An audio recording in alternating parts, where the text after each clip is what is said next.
네, 이번에 보니까요, 교회에서 식당을 하나 오픈했습니다. 김식당이라고 하나 오픈했습니다. 우리 아동부 아이들 다들 잘 알죠? 지난주 토요일부터 지하 1층 식당에서 아동부 어린이를 대상으로 한정해서 오픈한 식당인데요. 이 전단지를 제가 보니까 전단지에 따르면 메뉴는 단 하나입니다. 슈퍼 오리지널 원조 떡볶이. 그냥 원조 떡볶이도 아니고 제가 슈퍼 오리지널이 붙은 건 처음 봤습니다. 아쉬운 점은 지난주에 벌써 시작이 됐는데 또 이제 내일 두 번째고, 그리고 그 다음 주 총 3번 오픈하고 문을 닫는다라는 점이에요. 이게 프로젝트형 식당이라는 점이었습니다. 지난주에 제가 그 떡볶이를 저도 이제 맛볼 기회가 있어서 먹었는데요. 점심 식사 양껏 하고 돌아왔는데도 손이 계속 갈 정도로 괜찮았습니다. 저도 사실 이제 제가 원해서라기보다는 아내가 좋아해서 떡볶이를 종종 만드는 편입니다. 그래서 이제 제가 나름 저도 이제 떡볶이를 여러 번 만들어 봤기 때문에 한 떡볶이 하는 사람인데도 적당하게 달콤하면서도 매콤했던 그 맛의 비결이 뭔지 궁금할 정도로 그 떡볶이가 맛이 있었습니다. 그래서 여기 계신 어른들도 드시러 오라고 말하고 싶을 정도지만 전단지에 적혀져 있다시피 오직 어린이만을 위한 특별한 식당이라고 하니까 참고 바랍니다. 주변에 교회를 다니지 않는 우리 어린 아이들이 있다면 적극 추천해 주시기를 바랍니다. 내일이에요, 내일. 그렇다면 왜 하필 저는 이런 생각을 해봤습니다. 왜 하필 떡볶이일까? 여러 방식이 있는데 전도를 위한 많은 아이템이 있잖아요. 근데 먹거리 중에서도 떡볶이를 전도 아이템으로 쓰는 이유가 뭘까라는 것이죠. 흔히 말하는 국민 간식 중에 하나여서 그런 것이 아닌가 싶어요. 저만 해도요, 어린 시절에 떡볶이는 그나마 없는 형편 속에서도 어렵지 않게 접할 수 있는 간식이었습니다. 저의 추억 속에도 이 떡볶이가 담겨져 있어요. 제가 이제 고향교회, 저의 어린 시절을 보낸 고향교회에서도 주일학교 행사를 하면 이 떡볶이가 빠지지 않았습니다.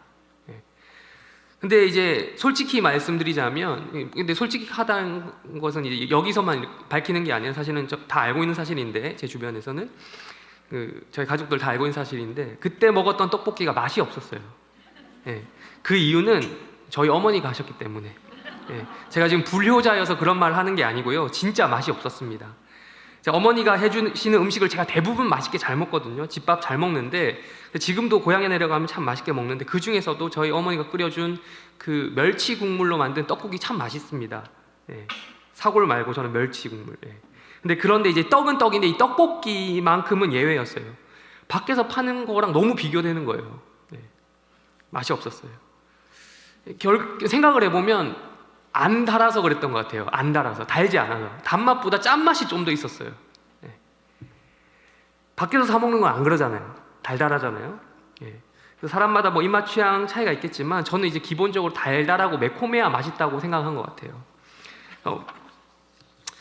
그래서 아직도 기억이 납니다. 어렸을 때 제가 하루에 용돈 100원 받던 초등학생 시절입니다. 하루에 100원. 요즘에는 용돈 얼마씩 받는지 모르겠는데 저는 초등학교 1학년 때 100원을 받았습니다. 그래서 학교를 마치고 나가면서 학교 앞 문방구에서 그 용돈으로 떡볶이를 종종 사 먹었습니다. 이제 그때 당시는 제가 이제 살던 곳이 부산이어서 그런지, 아니면 그게 30년 전 91년도에 제가 초등학교 1학년이었거든요. 그래서 그랬는지 그때 당시는 요즘처럼 떡이 작지 않았습니다. 제가 살던 동네는 가늘긴 했는데 좀 길었어요. 긴 떡. 그거 50원짜리 떡 2개. 그 길다란 떡 하나에 50원이었는데 그거를 이제 초록색 분식집에 가면 나오는 접시 있잖아요. 초록색 그 접시, 멜라민 접시에 2개가 떡볶이 2개가 이렇게 떡볶이 소스랑 함께 담겨서 나오면 그렇게 맛있게 먹었던 기억이 있어요. 떡볶이를 한 입 베어 물고 씹다가 오물오물 씹다가 그 빨간색 바가지 아시죠? 작은 거? 그걸로 이제 오뎅 국물 이렇게 떡볶이 한 입 먹으면 오뎅 국물 한 10번 먹고 막 이런 식으로 배를 채웠던 기억이 있습니다. 이렇게 맛있는 먹거리들이 주변에 넘치는 우리 시대를 살아가고 있기 때문에 제가 뭐 요즘에는 떡볶이를 그렇게 자주 먹는 편도 아니고 즐겨 먹는 편도 아니지만, 지금 저에게 아무리 맛있는 떡볶이를 해준다 하더라도 그때 그 맛과는 비교할 수 없는 것이 있어요. 저에게 있어서 이 떡볶이라고 하는 음식은 이런 의미가 있습니다. 하루 용돈이 100원이었던 초등학교 1학년 이성진이 그 용돈을 다 써서 먹을 만큼의 가치. 그리고 그 당시 어렵게 생활했던 개척교회를 하셨던 우리 아버지, 목사의 아들 이성진이라는 등등 그때 어린 시절의 추억이 들어 있습니다. 바꿔 말하면 떡볶이는 저에게 이제 아까 설교 제목처럼 소울푸드였습니다. 소울푸드. 소울푸드라는 말을 들어보셨습니까? 이 소울푸드에는 두 가지 정의를 내리는데요. 첫 번째로 이제 말 그대로 단어 뜻 그대로 바꾸는 겁니다. 영혼의 음식이다라는 거예요. 영혼의 음식.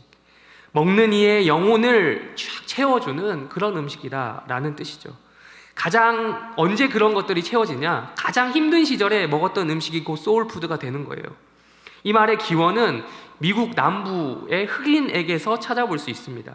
이 대표적인 흑인들의 대표적인 소울푸드가 뭐냐면 바로 우리가 지금도 좋아하는 프라이드 치킨입니다. 이 프라이드 치킨의 원조가 어디냐? 아시는 분들 잘 아시겠죠? 미국 남부에서 노예 생활을 하던 흑인들입니다.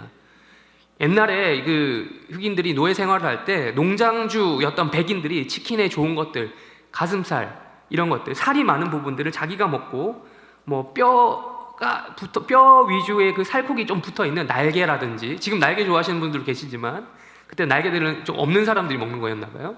날개나 뭐 이런 부분들을 흑인들에게 거의 뭐 짬처리하다시피 줬던 것 같습니다. 근데 그것을 그냥 먹을 수 없으니까 거기에다가 튀김옷을 입히고 또 튀겨 먹은 것이 바로 이제 이 소울푸드, 흑인들의 소울푸드, 프라이드 치킨의 기원이다라고 할 수 있습니다. 그래서 결국 두 번째로 이 소울푸드의 두 번째 정의, 미국 흑인들의 식생활 전체를 가리켜서 소울푸드라고 또 부르게 되었습니다. 그러니까 이게 노예제로 인해서 미국에 거주하기 시작한 흑인들의 역사가 이제 애환이 있잖아요. 이 애환이 담겨 있는 그런 이 하나의 문화 코드인 겁니다. 음식 코드인 것이죠. 음식 문화인 것이죠. 이처럼 저에게 이 떡볶이가 어린 시절, 힘든 시절의 추억이 담긴 소울푸드였고요. 흑인들에게는 프라이드 치킨이 소울푸드였다고 합니다. 여러분들은 각자 소울푸드가 무엇입니까? 있으시리라 생각을 하는데요. 각자 나름대로 추억이 또 있기 때문에. 그렇게 우리는 떡볶이를 먹으면서, 치킨을 먹으면서 단순히 혀를 만족시키고 배만을 채우는 것이 아니라 과거의 추억을 떠올리면서 지금을, 현재를 살아가는 힘을 얻게 되는 것입니다. 오늘 우리가 시작하면서 읽은 성경 본문에도 어떤 사람의 소울푸드 이야기가 나옵니다. 여기서 어떤 사람이란 누구를 말하는 걸까요? 우리 열왕기상 19장의 주인공격 인물인 누구요? 엘리야입니다. 엘리야의 소울푸드가 뭐냐? 그리고 그것은 왜 소울푸드라고 불릴 수 있느냐? 그렇게 불릴만 했느냐를 살펴보도록 하겠습니다. 오늘 우선 오늘 읽은 본문에 앞서서 간단하게 배경 설명을 할 필요가 있습니다. 19장 1절과 2절 한번 읽겠습니다. 우리 오늘 읽지 않았지만 19장 1절과 2절 한번 읽겠습니다. 시작. 아합이 행한 모든 일과 그가 어떻게 모든 선지자를 칼로 죽였는지를 이세벨에게 말하니 이세벨이 사신을 엘리야에게 보내어 이르되 내가 내일 이맘때에는 반드시 네 생명을 저 사람들 중 한 사람의 생명과 같이 하리라. 그렇게 하지 아니하면 신들이 내게 벌 위에 벌을 내림이 마땅하니라 한지라. 아멘. 1절을 보니까 직전에 어떤 일이 있었던 것 같습니다. 앞선 18장까지 어떤 일이 있었나, 시간상 지금 모든 배경과 관련된 모든 걸 다 자세히 볼 수는 없지만 엘리야 하면 가장 유명한 사건 있잖아요. 그걸 떠올릴 수 있는 겁니다. 그거죠. 갈멜산에서 있었던 영적인 대전투입니다. 북이스라엘이라고 하는 그 나라에 3년 동안 비 한 방울 내리지 않았습니다. 기근이 찾아왔죠. 이 현상을 두고, 똑같은 현상, 같은 현상을 두고 양자가 상반되는 진단을 내렸습니다. 엘리야는 또한 성경은 북이스라엘의 이 원인을 북이스라엘의 왕인 아합과 그의 왕가가 하나님을 떠나 바알을 섬겼기 때문이라고 하면서 아합의 죄를 지적했습니다. 그리고 반대로 아합은 우상 숭배를 하던 자신의 죄악은 아니고 그저 기근 현상 그 자체만 놓고 엘리야 때문에 이러한 일들이 일어났다라고 생각을 했습니다. 우리 열왕기상 앞장인데요, 18장 16절에서 18절까지 한번 읽어보겠습니다. 시작. 오바댜가 가서 아합을 만나 그에게 말하매 아합이 엘리야를 만나러 가다가 엘리야를 볼 때에 아합이 그에게 이르되 이스라엘을 괴롭게 하는 자여 너냐? 그가 대답하되 내가 이스라엘을 괴롭게 한 것이 아니라 당신과 당신의 아버지의 집이 괴롭게 하였으니 이는 여호와의 명령을 버렸고 당신이 바알들을 따랐습니다. 아멘. 이랬던 것이죠. 똑같은 상황을 놓고 이렇게 상반된 입장을 내놓은 것입니다. 3년 동안 찾아온 심각한 기근 문제에 있어서 아합은 엘리야를 탓하고 있고 엘리야는 아합을 탓하고 있습니다. 이어서 엘리야는 이 안 되겠다 싶었는지 이제는 때가 되었다 싶었는지 정면 승부를 요청합니다. 열왕기상 18장 19절부터 20절까지 읽겠습니다. 19절, 20절 읽겠습니다. 시작. 그런즉 사람을 보내온 이스라엘과 이세벨의 상에서 먹는 바알의 선지자 450명과 아세라의 선지자 400명을 갈멜산으로 모아 내게로 나오게 하소서. 아합이 이에 이스라엘의 모든 자손에게로 사람을 보내 갈멜산으로 모으니라. 아멘. 바알과 아세라 선지자 도합 850명 대 엘리야 1명. 850대 1의 싸움이 시작된 겁니다. 규칙은 매우 간단했습니다. 싸움에 규칙이 있었는데 24절 읽겠습니다. 시작. 너희는 18장 24절 읽겠습니다. 시작. 너희는 너희 신의 이름을 부르라. 나는 여호와의 이름을 부르리니 이에 불로 응답하는 신 그가 하나님이니라. 백성이 다 대답하되 그 말이 옳도다 하니라. 규칙은 이거였습니다. 불을 내려서 제단에 준비된 제물을 태우는 방식으로 하여서 그 신이 자신이 살아있다고 증명해 보이는 그 신이 진짜 하나님이다 라고 하는 규칙이었습니다. 결과는 어떻게 되었을까요? 모두가 다 아시듯이 바알과 아세라 선지자들은 아침부터 저녁까지 계속해서 난리 법석을 치면서 불을 내려달라고 별의별 쇼를 다 했지만 아무런 일이 일어나지 않았습니다. 심지어 바알 종교의 규례를 따라서 피를 흘리면서, 그러니까 심지어 칼과 창을 가지고 자기 몸을 찔러가면서 상처를 내가면서 신의 그 바알 신과 아세라 신의 그 어떤 긍휼을 얻고자 그렇게 했지만 하늘에서는 아무런 반응이 없었어요. 미동조차 없었습니다. 저녁이 되었습니다. 저녁이 되고 엘리야는 제단을 일단 물로 채웁니다. 물로 채웁니다. 그때 당시 사람 마실 물도 없었을 텐데 그 물을 어디서 구했을까 싶지만 귀하디 귀한 물을 번제단에 바치는 심정 더하기 하나님께서 내려주실 불이 얼마나 강력한지 드러내 보이려는 목적, 그러니까 제단에 이제 물이 다 증발될 정도로 불이 센 거예요. 그러한 목적으로 이렇게 했던 것입니다. 하나님께서는 마치 기다리셨다는 듯이 엘리야가 기도하자마자 하셨습니다. 즉각적으로 불을 내리셨습니다. 제단의 모든 것들을 다 태워버릴 정도로, 심지어 그 물을 순식간에 증발시켜버릴 정도로 강력한 불을 내려주셨습니다. 엘리야는 즉시로 그 기세를 타고 바알과 아세라 선지자 도합 850명을 그 자리에서 죽였습니다. 정작 누구보다도 빨리 죽어야 할 사람은 사실은 선지자보다 아합 왕인 것 같은데 아합은 살려두고, 왕이니까 그랬겠죠. 어쨌든 아합은 살려두고 살고 이 850명이 죽은 겁니다. 엘리야는 아합에게 이렇게 말했습니다. 열왕기상 18장 41절 우리 한번 읽겠습니다. 열왕기상 18장 41절 읽겠습니다. 시작.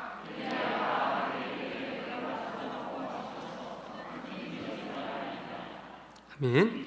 하나님은 다시 한번 아합에게 기회를 주신 겁니다. 아니, 분명한 목적을 가지고 살려주신 겁니다. 그냥 살려준 게 아니라 잘 보라는 거예요. 이제 마음 푹 놓고 먹고 마시며 쉬면서 너 이제 고생 많이 했을 텐데 라고 이렇게 지금 얘기해 주는 거죠. 너가 스스로 사서 고생한 거지만 잘 보라는 거예요. 하나님이 어떻게 살아 역사하시는지 보라는 겁니다. 비는 하나님이 알아서 내려줄 테니까, 보슬비도 아닙니다. 그냥 비가 아니라 아주 큰 비를 내려줄 테니까 걱정하지 말라는 겁니다. 그리고 드디어 몇 년 만에요? 3년 만에 비가 내리기 시작한 거죠. 45절 이어서 읽겠습니다. 열왕기상 18장 45절 읽겠습니다. 시작. 조금 후에 구름과 바람이 일어나서 하늘이 캄캄해지며 큰 비가 내리는지라. 아합이 마차를 타고 이스라엘로 가니. 여기까지는 좋았습니다. 엘리야는 갈멜산 그 대전투를 승리로 이끄는 주역이었던 것이죠. 이스라엘 가운데 뿌리 박혀 있었던, 아주 깊게 뿌리 박혀 있었던 바알과 아세라의 신앙을 제거하는데 성공했었습니다. 그렇게 성공한 것처럼, 그게 끝난 것처럼 보였어요. 분명 이 기나긴 싸움을 통해서 엘리야 자신도 지쳤을 겁니다. 피곤하고 지치긴 했지만 이 승리로 인해서 지금 기분이 업되었기 때문에 피곤함이 느껴지지 않았을 겁니다. 어느 정도였냐면 아합이 마차를 타고 이스라엘로 갈 때 그 마차보다 앞서서 뛰어갈 정도였다고 46절에 보면 그렇게 이야기하고 있어요. 그런데 이어지는, 우리가 아까 읽었던 19장에 가보면 그 승리의 분위기가 전혀 이어지지 않고 있다는 것을 또한 확인해 볼 수 있습니다. 19장 1절, 2절 읽었는데 다시 한번 읽겠습니다. 19장 1절과 2절 읽겠습니다. 시작. 아합이 모든 일과 그가 어떻게 모든 선지자를 칼로 죽였는지를 이세벨이 사신을 엘리야에게 보내어 이르되 내가 내일 이맘때에는 반드시 네 생명을 저 사람들 중 한 사람의 생명과 같게 하리라. 그렇게 하지 아니하면 신들이 내게 벌 위에 벌을 내림이 마땅하니라 한지라. 아멘. 아합은 쪼르르 그 즉시로 쪼르르 이세벨에게 달려가서 갈멜산에서 있었던 모든 일들을 고지곳대로 보고합니다. 이 정도면 누가 왕인지 모르겠습니다. 좋게 말하면 아내 바라기죠. 좋게 말하면 사랑꾼이고 애처가죠. 이렇게 표현할 수 있겠지만 사실 왕과 왕비의 관계가 이 정도다라는 것은 상당히 지금 비정상적인 구조다라는 것을 알 수 있습니다. 이것은 왕비의 조언을 듣는 수준을 넘어선 거죠. 정치적으로 주도권이 왕이 아니라 왕비에게 있는 겁니다. 이것을 단정적으로 보여주는 것이죠. 이러한 문제를 차치하고서라도 무엇보다도 이들의 정치적인 판단이 상당히 불신앙적입니다.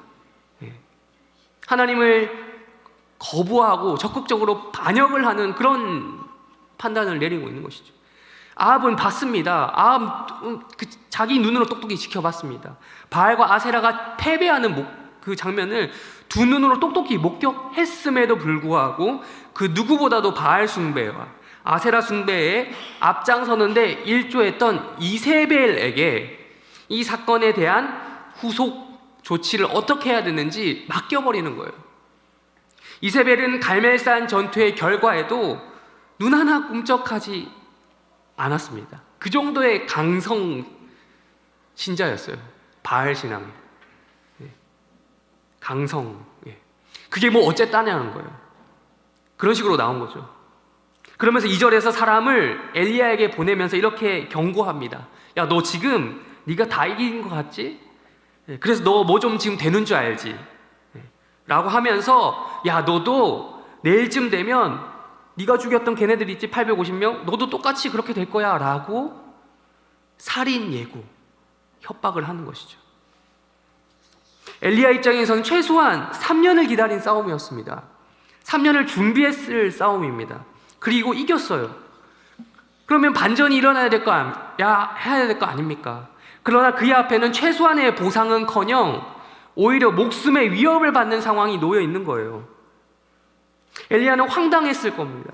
그리고 지금 이게 어떻게 돌아가는가 싶었을 거예요. 우상과 싸워서 이겼던 역사 속의 신앙의 선배들 있죠. 모세, 사무엘, 뭐 이런 자기보다 엘리야 자신보다 앞서 있었던 그 선지자 선배들, 그들이 경험했던 것을 똑같이 그렸을 겁니다. 멋있게 승전가를 부르면서 당장의 하나님 나라로 회귀, 이 북이스라엘이 그렇게 회복되는 것을 볼 줄 알았을 거예요. 그러나 엘리야가 예상했던 것과는 전혀 다른 방향으로 일이 전개되었습니다. 결국 엘리야는 승리했지만 패전한 것처럼 도망가고 있는 신세가 되었습니다. 우리 처음 읽었던 3절, 19장 3절과 4절 또 한번 읽어보겠습니다. 시작. 그가 이 형편을 보고 일어나 도망하여 유다에 속한 브엘세바에 이르러 자기의 사환을 그곳에 머물게 하고 자기 자신은 광야로 들어가 하룻길쯤 가서 한 로뎀 나무 아래에 앉아서 자기가 죽기를 원하여 이르되 여호와여 넉넉하오니 지금 내 생명을 거두시옵소서. 나는 내 조상들보다 낫지 못하니이다 하고, 말씀에서 이야기하고 있듯이 말 그대로 지금 살려고 도망간 거예요. 이것은 승자의 모습이 아닙니다. 굴욕적인, 패자가 도망갈 때 패주하는 모습이죠. 하나님께서는 엘리야에게 쉽사리 그 멋있는 그 승리의 노래, 개가를 부르도록 허락하지 않으셨어요. 목숨을 부지하기 위한 이런 구차한 모습까지 보이면서 도망하게 만든 거죠. 그래서 어디까지 갔냐? 브엘세바라고 하는 곳까지 이르렀다라고 이야기하고 있습니다. 3절에 보시면 브엘세바는 지도상으로 보면 남유다 왕국 최남단 지역에 해당합니다. 그러니까 지금 엘리야의 출신지가 어디입니까? 북이스라엘이란 말이에요. 북에서 지금 남으로 넘어온 겁니다. 남으로 넘어온 것도 모자라서 북이스라엘 영향력이 전혀 없을 것 같은 더 밑으로 내려간 거예요. 남단으로. 남쪽 경계 지역인 브엘세바까지 도망을 간 겁니다. 아마 이렇게 생각했던 것 같아요. 이세벨 정도라면 얼마든지 남유다로 자기 자신을 현상금을 걸고서라도 잡을 것이다. 자객을 보내서 암살을 시도할 만한 사람이라고 판단을 내린 것 같아요. 심지어 그냥 지금 엘리야의 그 가는 길을 보면 그냥 브엘세바 성 안에도 머물지도 않고 이제 밖으로 자기의 사환을 자신의 종을 내버려 두고 홀로 브엘세바 성 밖에 하룻길을 더 가서 광야로 향했습니다. 아무도 없는 곳으로. 살려고. 그만큼 패배의 충격은 생각보다 엘리야에게 크게 영향을 주었습니다. 그리고 여기 나온 엘리야는 그저 한 명의 인간으로서 살고자 하는 욕구, 생존 본능에 따라 암살을 피하고 싶어서 몸부림을 치고 있는 거예요. 그리고 그는 4절에 보시면 그는 어느 로뎀나무 옆에 앉게 됩니다. 로뎀나무라는 것은 뭐 어떤 특별한 나무가 아니고 흔하디 흔한 광야에 가면 있는 그런 나무입니다.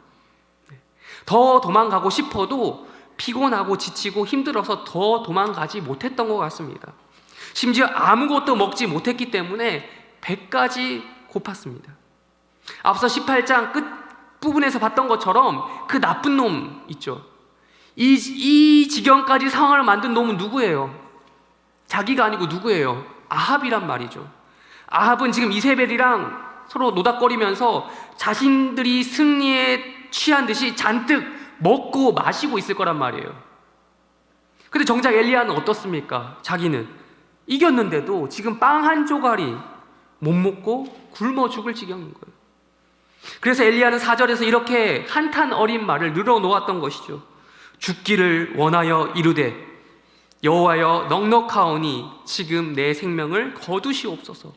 나는 내 조상들보다 낫지 못하나이다 라고 이야기했던 것이죠. 차라리 이렇게 할 거면 나를 죽여달라는 거예요. 넉넉하다는 말은 곧 충분하다는 거죠. 이제 나도 할 만큼 했다라는 거예요. 시키는 대로 다 하지 않았냐는 거예요.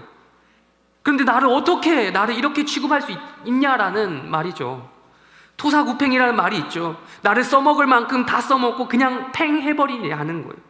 엘리야 입장에서는 온갖 불만이 다 나온 것은 너무나도 당연한 상황이었어요. 그래서 생명을 거두어 달라고, 바로 이 자리에서 날 좀 죽여달라고, 나는 아무것도 아닌데 내가 뭐라고 이런 위대한 일을 나에게 맡겨줬냐고. 내 조상들, 내 신앙의 선배들, 모세, 여호수아, 사무엘 뭐 이런 사람들보다 나 할 거 하나도 없는 게 난데, 그거 나도 말 안 해도 내가 스스로 너무 잘 알고 있는데 그거 하나님이 시키니까 내가 이 일을 한 거 아니냐고. 예. 잠깐 내가 갈멜산에서 이기면서 착각한 것 같다고. 나도 그 반열에, 나도 그 신앙의 선배들 그 급 정도 되는 줄 알았다고. 예.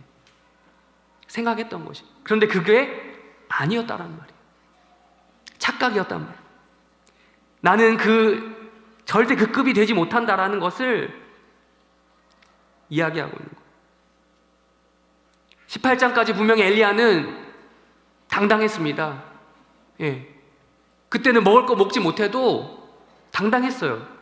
그런데 그 모습은 온데간데 없고 지금 19장에서 단 4절 만에, 1절부터 단 4절 만에 엘리야의 자존감이 완전히 바닥에 떨어지는 것을 우리는 볼 수 있습니다. 우리 이어서 5절과 6절 또 읽겠습니다.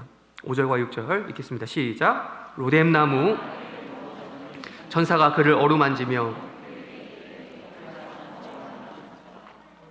본즉 머리맡에 한 병 물이 있더라. 이에 먹고 마시고 다시 누웠더니. 아멘. 그렇게 기도인지 불평인지 한탄인지 분간이 안 되는 말들을 늘여놓던 엘리야는 그마저 지쳤는지 로뎀나무 아래에서 잠을 자기 시작합니다. 그런데 거기서 하나님께서 천사를 통해 임재하시는 거예요. 사실 브엘세바, 아까 말씀드렸던 그 브엘세바는 이스라엘 역사에 있어서 아주 전통적으로 유명한 장소였습니다. 하나님이 임재하시기로, 뭘로 유명하냐? 하나님이 임재하시기로 유명한 이름난 장소였습니다. 창세기에 자주 등장합니다. 그냥 임재하시던 장소가 아니라 임재하던 그 대상에게 그의 생존을 보장하시기 위해, 생존에 대해서 두려워하는, 내가 죽을까 살까 하는 그 사람에게 나타나셔서 두려움을 가진 자들에게 내가 너의 안전을 보장해 주겠다라고 약속하시기 위해서 등장하셨던 장소가 브엘세바입니다. 하나님께서는 브엘세바에서 하갈에게 나타나셨습니다. 또한 이삭에게 나타나셨고 야곱에게 나타나셨습니다. 브엘세바라고 하는 지명 자체도 7개의 우물이다라는 뜻이 있어요. 우물이 뭡니까? 그 중동 지역에서 살기 위해, 생존하기 위해 필수적인 조건, 물을 위한 장소 아니겠습니까? 우물이 7개가 있다는 건 그만큼 거기는 먹고 살만하다라는 뜻이죠. 풍족하다는 뜻입니다. 생존할 수 있다라는 거예요. 거기 있으면. 하나님께서는 바로 이곳에서 우물로 대표되는 생존을 보장하시기 위해 엘리야에게 나타나시는 거예요. 그리고 천사를 통해서 임재하시는 거예요. 5절에서 우리가 읽었다시피 천사가 엘리야를, 참 한글 성경이 번역이 맛깔나게 돼 있는데 그냥 건드렸다, 원어는 그냥 건드렸다는 건데 어루만진다라는 표현을 쓰고 있어요. 어루만지면서, 이게 뭔가 자상한 느낌이 있죠. 어루만지며 깨우면서 말합니다. 무엇이라고 했습니까? 간단한 말이죠. 일어나서 먹으라 라는 것입니다. 간단했습니다. 복잡한 말이 아니었어요. 구구절절 설명하지 않았습니다. 하나님이 왜 너를 이 지경으로 만들 수밖에 없었는지, 그 이유에 대해서, 그 원인에 대해서 분석해보자, 생각해보자, 토론해보자 하지 않았어요. 구구절절 설명하지 않았습니다. 마치 이런 것 같아요. 제가 볼 때는 하루 종일 밖에서 시달리고 들어온 나에게, 혹은 밖에서 어떤 대인관계로 어려워하고 심지어 애인에게 차이고 와서 방 안에서 울고불고 있는 나에게 충분한 시간을 주는 거예요. 일단 내버려 두는 거죠. 그런 다음에 뭐 여성으로 치면 너 하도 울어서 마스카라 다 번지고 화장도 못 지우고 그 상태에서 그냥 잠이 들었어요. 그랬는데 엄마가 깨우는 거예요. 시간이 얼마나 지난지도 모르겠지만 깨우면서 밥 먹자 라고 하는 상황인 거죠. 엄마가 내 상황을 몰라서, 내 사정을 몰라서 그러는 거 아닙니다. 다 알고 그러는 거예요. 밖에서 어떤 일이 있었는지 다 알고서도 그 사정을 일일이 캐묻지 않는 거예요. 다 알고도 굳이 내색하지 않고 일어나서 밥 먹어 라고 하는 것이죠. 천사는 엘리야에게 이런 식으로 접근했습니다. 천사는 하나님이 시키는 대로 했을 테니 천사의 접근 방식은 곧 하나님의 접근 방식과 똑같다라고 할 수 있겠죠. 그렇게 엘리야가 일어나서 보니 머리맡에 숯불에 구운 빵과 물이 한 병 있었습니다. 그리고 그것을 본능적으로 먹었어요. 먹으라고 하니까 먹겠지만, 여기서 우리는 엘리야가 4절에서 했던 기도 있잖아요. 이거 기도 아닌 기도, 불평이 뒤섞여 있는 그 무엇, 한탄을 했던 것이 사실은 본심이 아니었구나 라는 것을 확인하게 됩니다. 여러분, 진짜 죽고 싶은 사람이 음식을 먹을까요? 음식도 거절했을 겁니다. 하나님께 항의하는 마음에서 진짜 죽고 싶었으면 단식투쟁했겠죠. 그런데 엘리야는 그러지 않았습니다. 또한 하나님께서도 그러한 엘리야의 마음을 그 누구보다도 잘 파악하고 계셨습니다. 그래서 4절처럼 엘리야의 기도 있죠. 할 만큼 했으니까 이젠 죽여달라라고 하는 그 엘리야의 그 기도를 들어주시지 않은 거예요. 진짜 기도 들어달라는 거 다 들어줬으면 어떻게 할 뻔했습니까? 빵과 물 안 주셨겠죠. 하나님이 이렇게 불평이 뒤섞인 기도를 하는 엘리야의 그 본심을 알고 계셨습니다. 일단 사실은 도망간 것부터 보면 알죠. 목숨을 깔끔하게 포기했다면 북이스라엘에 그냥 그 자리에 남았겠죠. 이세벨이 날 죽이든 말든, 살해 협박에도 불구하고 있어야 되는데 지금 엘리야가 여기까지 내려온 거는 살고 싶어서 왔단 말이에요. 그것도 하루 길을 더 가서 성읍 밖으로 가 사람이 없는 곳으로 도망을 간 것이죠. 그렇게 하나님은 엘리야에게 얼핏 보면 우리가 단촐해 보이는 식단이라고 할 수 있겠지만 당시 기준으로 해보면, 당시 기근 상황이라든지 여러 가지 상황을 기준으로 해보면 왜 고기가 없냐 이런 말 할 게 아니라는 거예요. 그리고 엘리야의 상황을 생각해 보면 거의 만찬에 가까운 빵과 물을 허락하신 겁니다. 그렇게 어느 정도 배가 차고 나니 포만감도 느껴졌는지 또 잠이 들었던 이야기가 6절에 나옵니다. 이어서 7절과 8절도 읽어보겠습니다.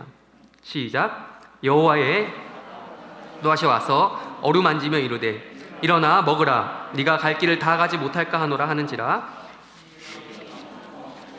그 음식물의 힘을 의지하여 40주 40야를 가서 하나님의 산 호렙에 이르니라. 아멘. 다시 천사가 엘리야를 깨웁니다. 지금 몇 번째 깨우는 겁니까? 3번째. 엘리야는 그만큼 지쳐 있었습니다. 피곤하고 힘든 상태였습니다. 그 와중에 천사가 깨우면서 또 먹으라고 하는 거 보니까 빵의 양이 꽤나 많았나 봅니다. 또 먹고 힘을 내라는 것이죠. 그리고 이번에는 한마디 덧붙입니다. 갈 길은 가야지 라고 하는 거예요. 천사는 엘리야가 잠과 식사를 통해 충분한 휴식이 되었다고 판단한 것 같습니다. 그냥 일어나 밥 먹어 하고 끝나지 않고 이제 다 먹었어? 이제 학교 가야지, 이젠 할 것 좀 해야지 라는 식의 말을 하는 거예요. 그런데 신기합니다. 엘리야가 여기서 더 이상 4절과 같은 반응을 보이지 않는 것입니다. 분명 4절에서 죽겠다고, 죽어버리고 싶다고 그랬어요. 차라리 죽여달라고 그랬잖아요. 인생 포기한 듯한 불평불만의 목소리를 보이던 그 양반 어디 갔는지 모르겠습니다. 어떠한 토를 달지 않고 그대로 그 음식에서 주어진 에너지에 힘을 입어 그 에너지로 갈 길을 갔다라고 성경은 이야기합니다. 40일 밤낮으로 길을 가서 하나님의 산이라고 불리던 산, 하나님이 그 영광을 친히 드러내 보이시던 산, 이스라엘 백성에게 율법이 주어졌던 산, 호렙산, 신의 산이죠. 거기에 이르렀다라고 합니다.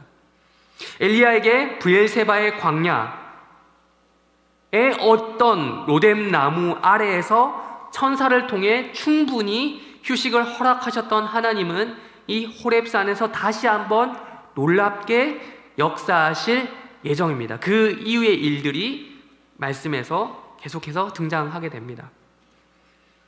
오늘의 설교는 그 이상을 하지 않고 이제 설교를 정리해 나가려고 합니다. 우리의 소울푸드는 무엇인가를 물어보기 위해서 다시 시작하면서 드렸던 질문으로 돌아가 보려고 합니다. 첫 번째 질문이었죠. 엘리야의 소울푸드는 무엇이었나? 두 번째 질문, 그것은 소울푸드라고 불릴만 했나? 라는 것입니다. 사실 첫 번째 질문에 대한 답은 어렵지 않죠. 엘리야가 뭘 먹었습니까? 먹은 게 이거밖에 없잖아요. 하나님께서 천사를 통해 마련해 주신 음식이 있죠. 빵입니다. 숯불에 구운 빵, 그리고 물 한 병입니다. 그렇다면 그것이 왜 소울푸드가 될 수 있겠냐? 19장에서 있었던 1년의 일들을, 1년의 그 힘든 과정을 지나고 나서 나중에 20장, 21장 등등 엘리야가 나온다면, 성경이 또 기록되지 않는 선에서라도 엘리야가 나중에 그때 그 로뎀나무 밑에서 있었던 일을 돌이켜 보면서 그 빵의 식단을 먹는다면 소울푸드가 될 수 있겠죠. 근데 오늘은 그걸 이야기하려고 하는 것이 아닙니다. 엘리야가 로뎀나무 아래에서 그 빵과 물을 먹을 당시에도 이미 소울푸드로 간주될 만한 상황 속에서 이걸 먹었다라는 것입니다. 19장 6절에 보시면 숯불에 구운 떡이라고 번역될 때 쓰인 떡이라는 단어가 히브리어로 우까라고 발음을 하는데요. 우까라는 단어 자체가 중요한 건 아니고, 근데 우까라고 발음하는데 이게 그냥 빵이라기보다는 구운 빵에 가깝습니다. 구운 빵. 그런데 일반적으로 떡으로 쓰인, 그러니까 빵으로 쓰인, 떡이나 빵이나 성경에서는 그게 그거니까 떡이나 빵으로 쓰인 단어는 주로 이제 레헴이라고 하는 단어가 쓰이거든요. 베들레헴 할 때 그 레헴입니다. 근데 이 우까는 상대적으로 그 사용된 빈도가 레헴보다는 적어요. 많이 적어요. 몇 번 쓰이지 않은 이 우까라는 단어가 쓰인 대표적인 본문이 여기 말고도, 오늘 우리가 본 19장 말고도 두 군데가 더 있어요. 첫 번째, 만나 사건에서 쓰입니다. 민수기 11장 8절 한번 띄워주시면 다 같이 읽겠습니다. 시작. 절구에 찢기도 하고 가마에 삶기도 하여 과자를 만들었으니 그 맛이 기름 섞은 과자 맛 같았더라. 여기 과자로 번역된 히브리어가 우까예요. 만나로 과자를, 그러니까 빵을 구워서 먹었던 것이죠. 만나가 어떤 음식입니까? 출애굽한 이스라엘 백성들이 광야에서 방황하고 유리할 때 음식을 구할 수 없던 상황 속에서 하나님께서 그나마 주신 음식, 가나안 땅에 들어가기 직전까지 한시적으로 허락하신 한정판 귀한 음식이었습니다. 힘들 때 먹은 소울푸드였던 것이죠. 이스라엘 백성들의 소울푸드 만나였습니다. 엘리야에게 있어서도 이게 조상 대대로 내려오는 소울푸드가 바로 이 우까였던 겁니다. 심지어 엘리야가 지금 어디에 있습니까? 브엘세바 광야에 있잖아요. 방향은 지금 거꾸로긴 한데 이스라엘 백성들이 시내산으로 가던 방향과 엘리야가 지금 시내산으로 가는 방향이 이제 반대긴 한데, 거꾸로 되긴 했지만 어쨌든 시내산을 가던 노중에 있었다라는 것이죠. 엘리야는 오늘 본문에서 이스라엘 전통적인 소울푸드인 만나를 먹은 셈입니다. 마치 이스라엘의 3대 절기 중 하나인 초막절을 지키는 의도가 초막을 치고 살던 광야 시절을 상기시키기 위한 목적이 있었던 것처럼 만나를 지금 먹음으로써, 이 우까를 먹음으로써 엘리야 자신의 조상 가운데 역사하셨던 그 하나님, 광야 중에서도 조상들을 먹이시고 살리시던 하나님을 묵상할 수 있었을 것입니다. 두 번째, 엘리야의 소울푸드, 사르밧 과부입니다. 열왕기상 17장 13절, 열왕기상 17장 13절을 우리 한번 띄워주시면 읽겠습니다. 시작. 엘리야가 그에게 이르되 먼저 그것으로 나를 위하여 작은 떡 한 개를 만들어 내게로 가져와 오고 그 후에 너와 내 아들을 위하여 만들라. 여기 작은 떡 한 개 할 때 우까가 사용됩니다. 사실 굳이 그러니까 이스라엘, 아까 방금 얘기했던 그 광야 시절까지 올라가지 않더라도 이미 엘리야에게 있어서는 이 구운 빵은 소울푸드였습니다. 사르밧 과부와의 사건에서 다 같이 굶어 죽을 뻔했던 기억이 있거든요. 엘리야에게 인생에 있어서 가장 힘든 시절에 먹었던 음식이 바로 이거였습니다. 구운 빵. 과부는 그거 먹고 죽으려고 했잖아요. 그런데 엘리야와 함께 그거 나눠 먹더니 살았어요, 오히려. 사실 엘리야는 그러니까 이미 19장에 로뎀나무 사건 겪기 전에 유사한 경험이 있었던 겁니다. 죽으려고 했는데 죽지 못하고 살아난 경험. 그 가운데서 구운 빵이라고 하는 소울푸드가 매개체가 되었던 것이죠. 하나님께서 먹고 살라고, 죽지 말고 살아라, 계속해서 너의 사명을 감당해야 된다, 내가 너를 살릴 거다라고 하는 이 약속과도 같은 것이 이 구운 빵의 역할, 소울푸드의 역할이었습니다. 설교 시작하면서 떡볶이가 저의 소울푸드와 같다. 프라이드 치킨이 미국 흑인들의 소울푸드와도 같다라고 했듯이 엘리야에게는 이러한 의미에서 구운 빵과 물이 그를 힘든 시절에서 버티게 하는, 견디게 하는 소울푸드였던 것입니다. 먹어야 한다라는 거예요. 먹어야 살 수 있다라는 것입니다. 하나님께서도 우리를 먹이신다라는 거예요. 그래서 다른 말씀을 안 하셨습니다. 어떤 구구절절 이유를 물어보지 않으셨어요. 그냥 먹을 거 먹으라고 주셨어요. 그리고 먹으라고 하셨습니다. 쉴 새 없이 이거는 먹으라는 소리가 아니고요. 쉴 때는 좀 쉬어야겠지만, 쉴 때는 좀 쉬어야 되고, 먹을 때는 좀 먹으라는 소리죠. 쉴 새 없이 먹으라는 소리가 아니고.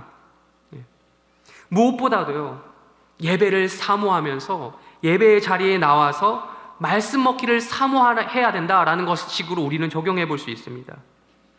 만나, 사르밧 과부, 로뎀나무 이 세 가지 각각의 사건은 하나님 말씀과 직접적으로, 만나는 곳 하나님 말씀을 상징한다고 분명히 이야기하고 있죠. 만나를 먹이신 이유, 하나님 말씀으로 너희가 살아야 된다라고 말씀하고 있잖아요. 그런 직접적인, 그리고 사르밧 과부와 로뎀나무 그 아래에서의 그 사건을 보면 또 간접적으로 하나님 말씀과 연관이 되어 있습니다.